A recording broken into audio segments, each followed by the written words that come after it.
Anatomical classification, anatomical classification, anatomical या इसको तुम मॉर्फोलॉजिकल क्लासिफिकेशन भी कह सकते हो, जो हम लोग 3 मानते हैं।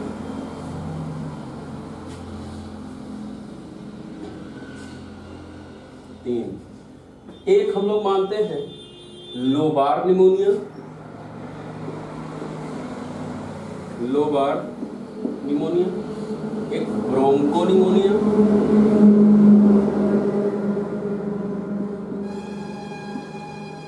ब्रोंको निमोनिया, और एक हम लोग मानते हैं इंटरस्टिशियल निमोनिया, इंटरस्टिशियल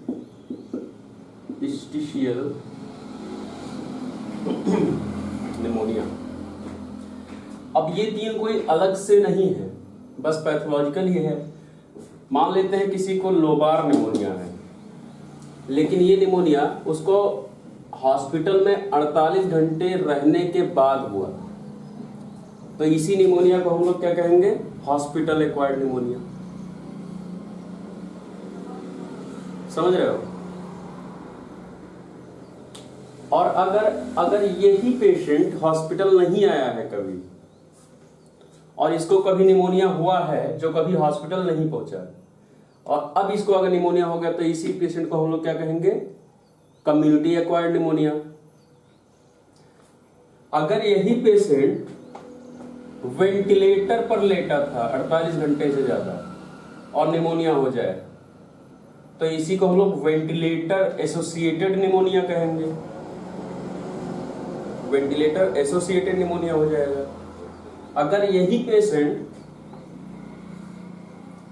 हॉस्पिटल के आसपास कहीं लगभग 30 दिन के अंदर आया हो, या हॉस्पिटल सेक्टर में कहीं रह रहा हो, उसको अगर हो जाए तो क्या हो जाएगा? Health care associated pneumonia. तो ये क्या है? वो ऐसा नहीं है कि ये कोई ब्रांड अलग है, बस इसको अब दूसरे चेहरे से देखा जा रहा है, दूसरी तरफ से, कि ये अब एनाटॉमिकल, वही सारे पेशेंट एनाटॉमिकल कैसे कैसे हो सकते हैं। हो सकता है उसी जो हॉस्पिटल एक्वायर्ड निमोनिया जो था उसको ब्रोंको निमोनिया हो सकता है उसको इंटरस्टिशियल निमोनिया हो। तो वो क्या होगा? पेशेंट के प्लेस के अनुसार उसको डिसाइड करना, क्लासिफाइड किया गया। ये है लंग के एनाटॉमी से क्लासिफाइड किया गया। तो जैसे नाम से समझ में आ रहा होगा, लोबार बना हुआ है लोब से, लोबार बना हुआ है लोब से, तो इसका लोकेशन कहां होगा? लोबार का एक अपर नहीं, कहीं कोई भी एल्वियोलाई हो सकती है, कोई भी एल्वियोलाई हो सकती है। लोब का मतलब है लंग्स में कितने लोब होते हैं?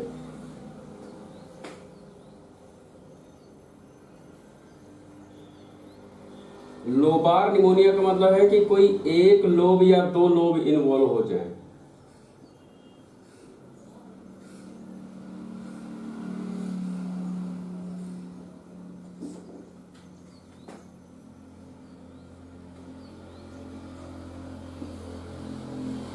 कुछ ऐसा।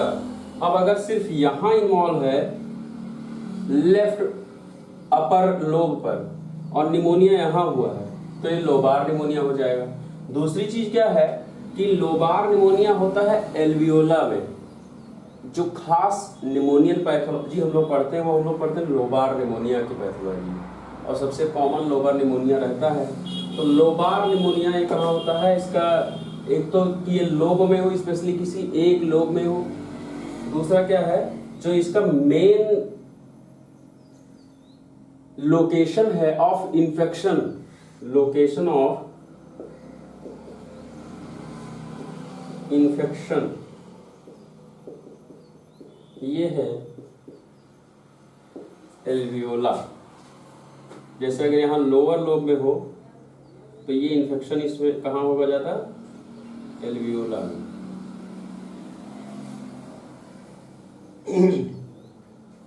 एल्वियोलाइज में।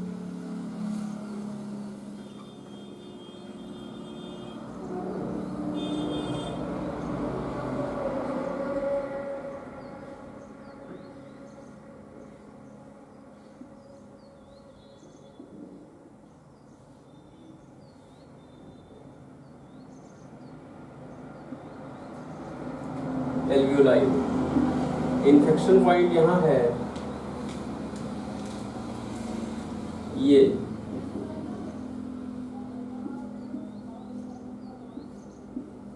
मेन इन्फेक्शन यहाँ होगा, जबकि ब्रोंकस में यहाँ नहीं हो रहा है, यहाँ ब्रोंकस में नहीं हो रहा है। लेकिन यहाँ का अगर नाम से क्या निकाल सकते हो, ब्रोंकोनिमोनिया है। इसका मतलब क्या होगा, अगर यहाँ का लंग्स निकालना, अब इसके नाम से आप निकाल सकते हो कि ब्रोंकोनिमोनिया से कहाँ इन्फेक्शन होगा इसका।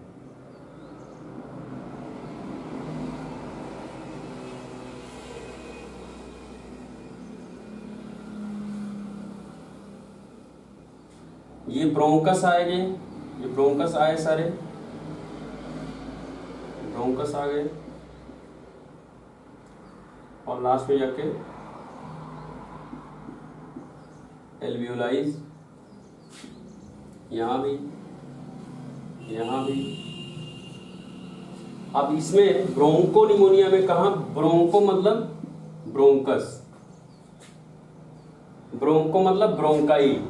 तो ये निमोनिया का इन्फेक्शन पॉइंट होगा मेनली ब्रोंकाइस, इसका मेन पॉइंट होगा ब्रोंकाइस। ये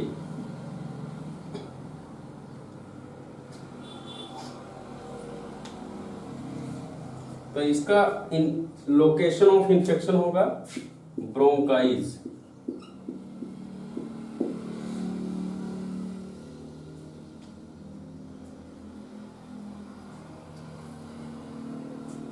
इंटरस्टिशियम,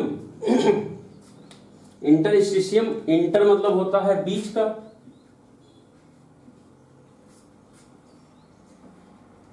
इंटरस्टिशियम होता है बीच का, और ये इंटरस्टिशियल, स्टिशियल का मतलब होता है प्लेस, स्टिशियल का मतलब होता है प्लेस। ये बना है सिस्टो वर्ड से बना है, इटालियन सब होगा, सिस्टो उससे बना है, स्टिशियल, और उसका मतलब होता है प्लेस। तो इंटर प्लेस मतलब बीच का, बीच का लोकेशन, किसके बीच का लोकेशन, एल्वियोला के बीच का लोकेशन, उसको इंटरस्टिशियम कहा जाता है, इंटरस्टिशियल सेल्स कहा जाता है। तो ये एल्वियोला, इसके बीच का जो एरिया है ये, इसको कहा जाता है इंटरस्टिशियम। तो इससे शब्द से समझ में आ रहा होगा कि ये इन्फेक्शन कहाँ होगा, कहाँ होगा। आपके पास 3 पॉइंट है। Point number 1 alveola, point number 2 bronchi, और पॉइंट नंबर 3 इंटरस्टिशियम। ये इंटरस्टिशियम, तो ये इन्फेक्शन कहाँ होगा, वर्ड नंबर 3 पर।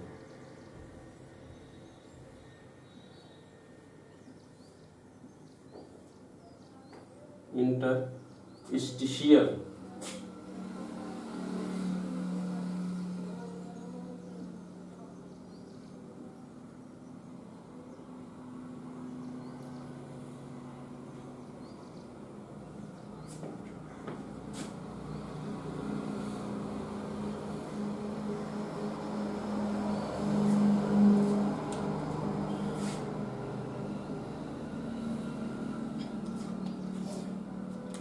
तो इंटरस्टिशियल का पॉइंट होगा ये सब कुछ, ये एरिया, ये बीच का एरिया, ये एरिया,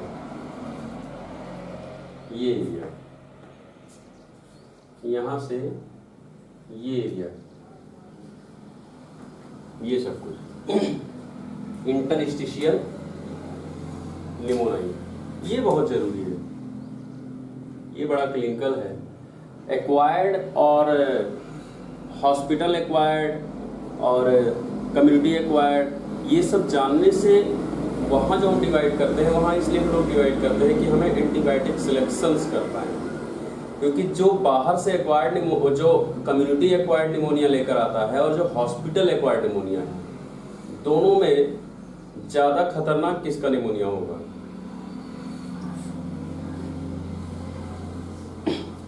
हॉस्पिटल एक्वायर्ड निमोनिया। तो उसमें क्या होता है कि उसमें वो एंटीबायोटिक्स ड्रग्स देनी पड़ती हैं जो शायद सबसे लास्ट स्टेज की एंटीबायोटिक ड्रग्स होती हैं। तो वो हमें पता होता है कि हॉस्पिटल एक्वायर्ड निमोनिया है, मतलब ये जो बैक्टीरिया है वो यहीं का है और बहुत सारे एंटीबायोटिक से रेजिस्टेंट होगा पहले से ही, तो हम उसमें चांस नहीं लेते हैं। और अगर कम्युनिटी एक्वायर्ड है तो हम मानते हैं कि वो बाहर से आया है और उसमें हम लोग कॉमन एंटीबायोटिक्स दे सकते हैं। तो एक तो कॉज हमें जानना बहुत ज़्यादा जरूरी है कि कौन सा कॉज है, हॉस्पिटल से हुआ है कि बाहर से हुआ है। रूट ऑफ ट्रांसमिशन क्या है इसका? जो निमोनिया है, रूट ऑफ ट्रांसमिशन क्या है, कैसे किसी में निमोनिया हो जाता है?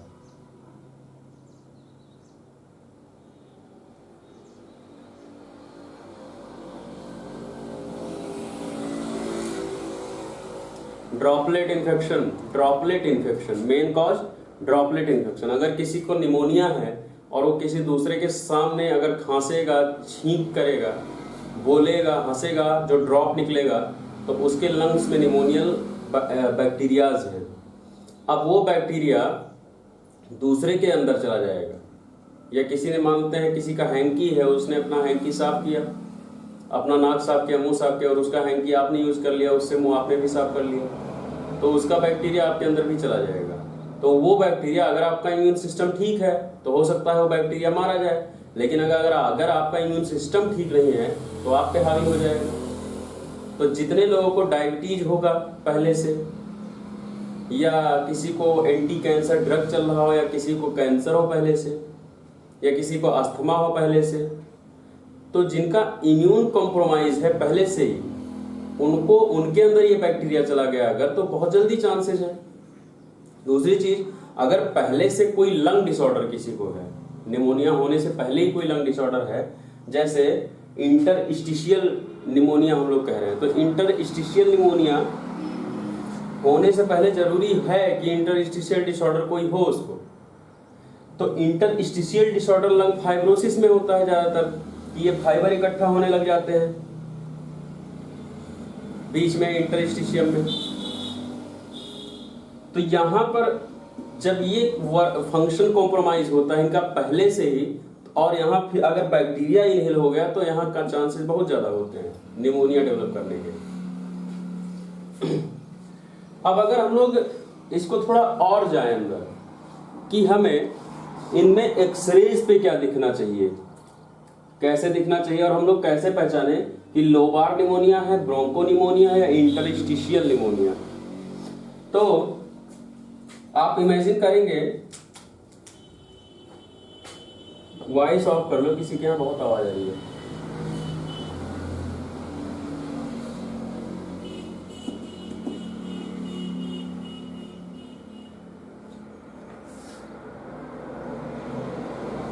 दिव्या तिवारी,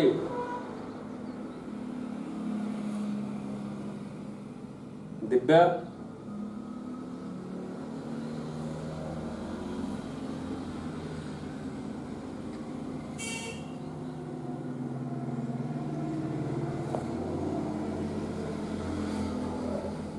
बच्चे बिल्कुल चाय वाय बन रहा होगा।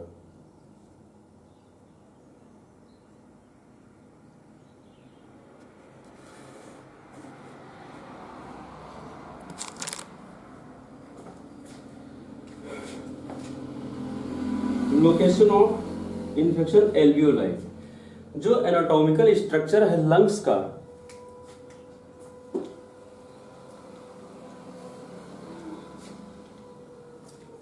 ध्यान से देखना, सारी चीजें सॉल्व होंगी। एनाटॉमिकल स्ट्रक्चर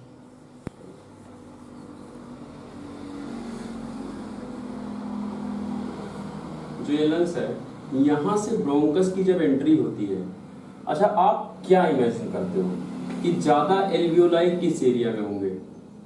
इस एरिया में होंगे, या इस एरिया में, या इस एरिया में, या इस एरिया में, या मिडिल पार्ट में?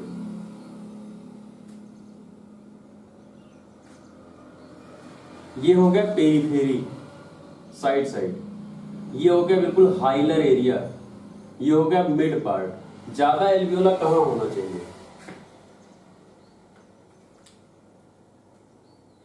ज्यादा एल्वियोला कहाँ होगा?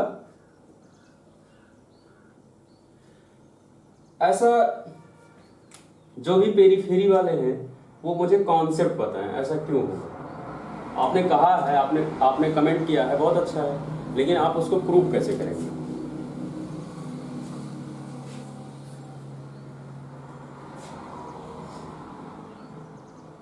हाँ,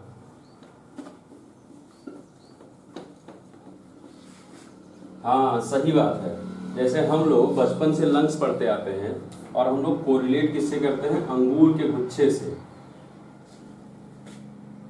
जैसे ये लंग्स है, बड़ा सा लंग्स है, और यहाँ से जब पाइप की एंट्री होती है, यहाँ से पाइप की एंट्री होती है, तो पाइप की एंट्री होते ही तुरंत नहीं इसमें एल्वियोला आ जाते हैं। पहले तो यहाँ लिम्फ ग्लैंड्स आते हैं, फिर उसके बाद ये आगे जाकर सेकेंडरी ब्रांच में डिवाइड होता है, सेकेंडरी ब्रांच में डिवाइड होता है, फिर टर्सरी ब्रांच में डिवाइड होता है, टर्सरी ब्रांच में डिवाइड होता है, यहाँ भी टर्सरी ब्रांच में डिवीजन आता है, यहाँ भी टर्सरी ब्रांचेस में डिवीजन आते हैं। तो हो सकता है यहाँ कुछ एल्वियोलाइज हो, लेकिन जितना ज्यादा अंगूर का गुच्छा यहाँ बिल्कुल लास्ट में लगेगा,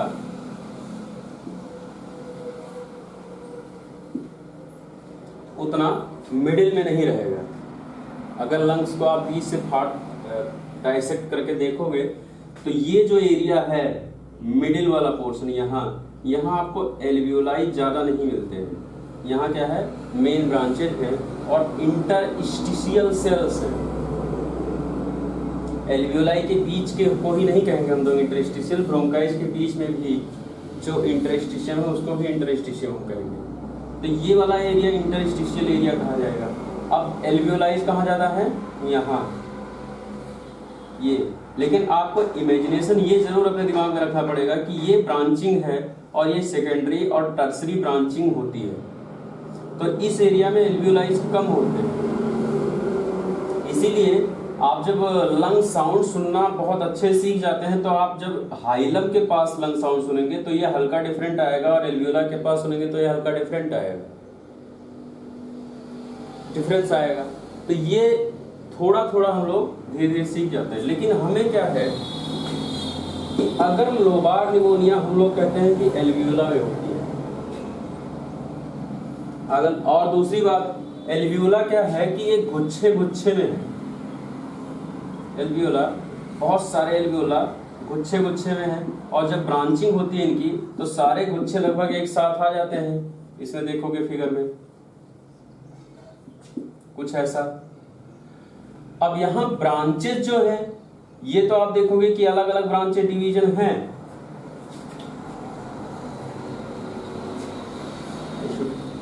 Make it something little bit clear. This one.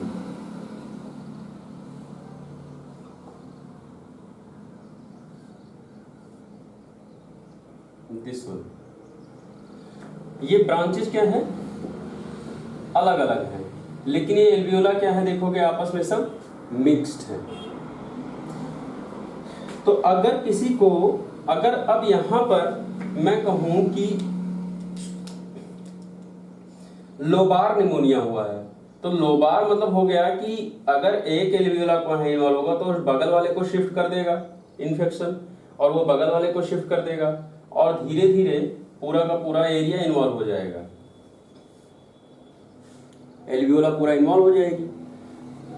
और ये जब एल्वियोला पूरा इन्वॉल्व हो जाती है तो इन्फेक्शन इधर शिफ्ट होना शुरू होता है ब्रोंकस के साइड धीरे धीरे।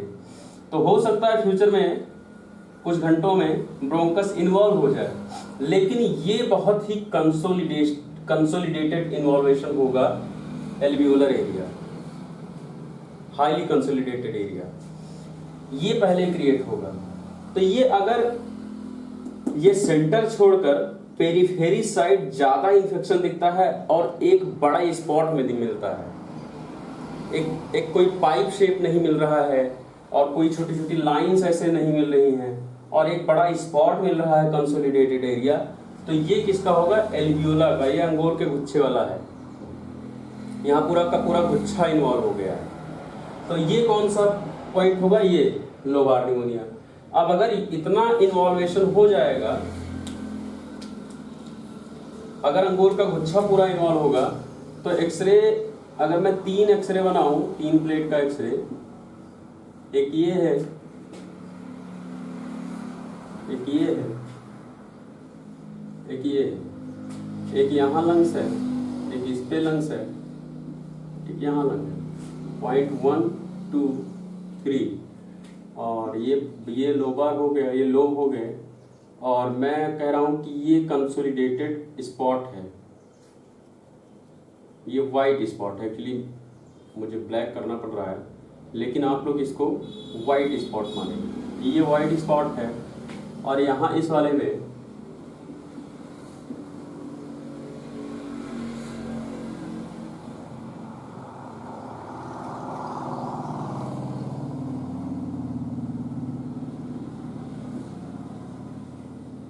ये वाइट स्पॉट है, और यहाँ पर